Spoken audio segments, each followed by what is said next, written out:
टाळ्याच्या गजरामध्ये माझे विद्यार्थी संघाचं स्थापना झाल्याबद्दल आपण स्वागत करायचे। या माझे विद्यार्थी सन्माननीय शंकरजी सोनवणे साहेब, आपणास विनंती आहे आपण पुढे यावं, आपण पुढे सन्मान करण्यासाठी, आमच्या ज्येष्ठ मंडळींचा सन्मान करण्यासाठी आपण पुढे यावं अशी आपणास विनंती।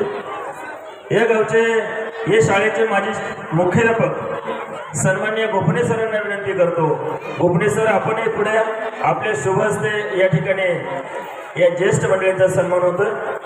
सोनवणे साहेब पुढे या कार्यक्रमाला ज्यांच्या आवर्जून उपस्थिती लाभलेले आहे ते सन्माननीय कैलासजी खुदळ साहेब, खुदळ सर आपले या ठिकाणी हार्दिक हार्दिक स्वागत। सर्व ज्येष्ठ मंडळींचा या ठिकाणी यथोचित असा सन्मान केला जातो आहे। ही ज्येष्ठ मंडळी जी आहेत ना, ही आपली खरी प्रॉपर्टीवर मंडळी होती। ज्याच्या घरात ज्येष्ठ मंडळी आहेत ना ते घर रुबाबदार असतं, लक्षात घ्या। ही मंडळी ज्यावेळेस घरात फक्त बसली जरी असतील ना, वय 80 वर्ष असेल, पण घरात बसली जरी असतील तर त्या घराचा रुबाब काही वेगळाच असतो। आणि अशा या सगळ्या घरातील रुबाबदार मंडळींचा सन्मान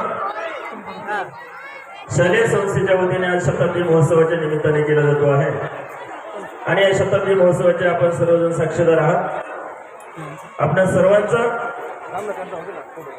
या ठिकाणी हार्दिक हार्दिक स्वागत करतो। आणि सर्वांचा एक ग्रुप फोटो, या सर्व मंडळींचा एक ग्रुप फोटो घ्यावा अशी विनंती आहे। यानंतर आमच्या फौजी मंडळींचा सन्मान केला जाईल। पहिला एक यांचा फोटो होऊन जाईल ज्येष्ठ मंडळींचा आमच्या, आणि ज्येष्ठ मंडळींच्या फोटो येणं गरजेचं आहे।